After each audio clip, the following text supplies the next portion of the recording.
Hello everyone, my name is Julia, and I am here today to talk about RPGs. I like to call this kind of video RPG Talks with Julia, which is me, of course, featuring Ekans. Anyway, today I'd like to talk about Mythic GME 2nd Edition. GME stands for Game Master Emulator, and it's made by Tana Pigeon, or Tana Pigeon, I don't know how to pronounce it because I never met her.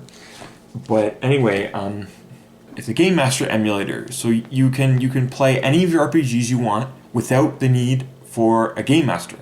You can just play by yourself even. You can play with friends, play by yourself, play with like I don't know, anyone.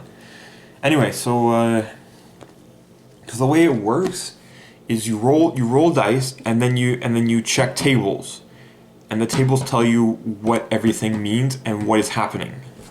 For instance, on this table here, which is the fate chart. So in almost every Game Master emulator, there's always an oracle system, and an oracle system means you ask yes or no questions, and then you get answers. So instead of the Game Master telling you what is happening, the book does. For instance, say you want to ask if the cat is poisonous. Just for instance, I don't know why you'd ever want to know if a cat is poisonous, but let's just say you have to know. Anyway, first you check your chaos factor, and the chaos factor goes up every scene, or it goes up or down every scene. It fluctuates. If the scene goes as you expected, I think you add one, and if it goes not as you expected, you take away one. The higher the chaos factor, the more unexpected things get, and the lower the chaos factor, the more controlled things are. So anyway, in the chaos factor, it starts at 5. So say your chaos factor is at 5, and you have to decide like how certain or uncertain the thing you're asking is. So in this situation, we'd go with 50-50 because we don't know if the cat's poisonous or not. We go chaos factor 5, and then we roll 1d100 and try to get to this. Let's see here, this number right here. I don't know if you guys can see it or not, but that number right there.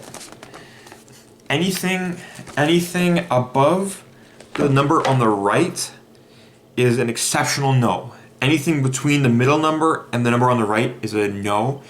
Anything between the left number and the middle number is a yes, and anything below the left number is an exceptional yes. So say we roll and we get 11. So it would be a yes, for instance, because it was 10, 50, 91. So we got 11, then that would mean that it is poisonous. And then you just go about your day. Your game, sorry. So that's the fate chart. So at the start of every scene, you have to roll on the event focus table.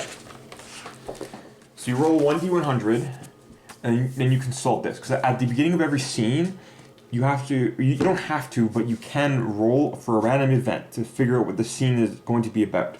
So say you roll a 50, and that would be NPC positive. So you'd have these sheets, the adventure lists, which you write down the threads list and the characters list. So at the end of every scene, you bookkeep, and you write down the important threads that your PC is going through or following, and then you write down the characters, which could be NPCs, locations, objects, anything that's important.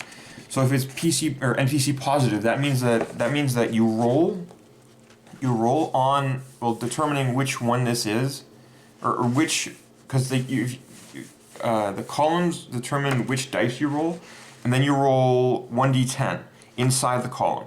And say you got, I don't know, Mr. McGinty, say, just for instance, and Mr. McGinty would be NPC positive.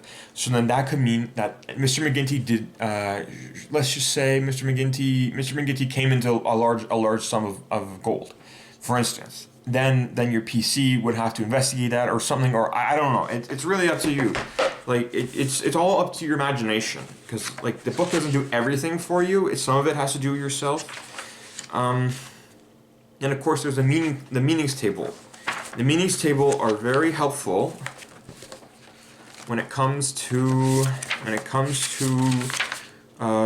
like rolling for things that you don't know. So for instance, if you want to know what a character looks like, or like an NPC, you would roll on the character appearance table.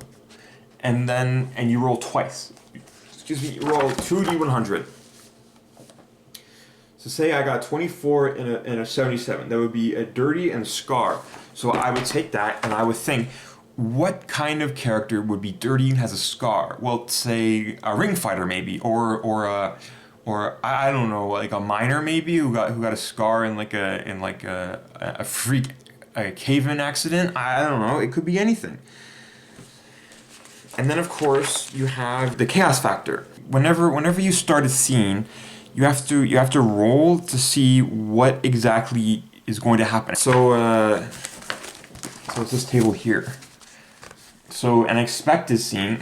So you roll for your chaos factor. If you roll over your chaos factor, it's an expected scene. If you roll odd within chaos factor, it's an altered scene. If you roll even within chaos factor, it's an interrupt scene. So an expected scene is like the most logical thing that's going to happen next. An altered scene is basically what's going to happen the next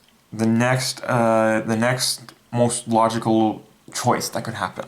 And an interrupt scene, I do believe you use the scene adjustment table, and then you roll on this to determine what exactly is going to happen. So say I roll a 6, add an object. So then I'd roll and I get add an object, and then I have to think what object makes the most sense to add to this.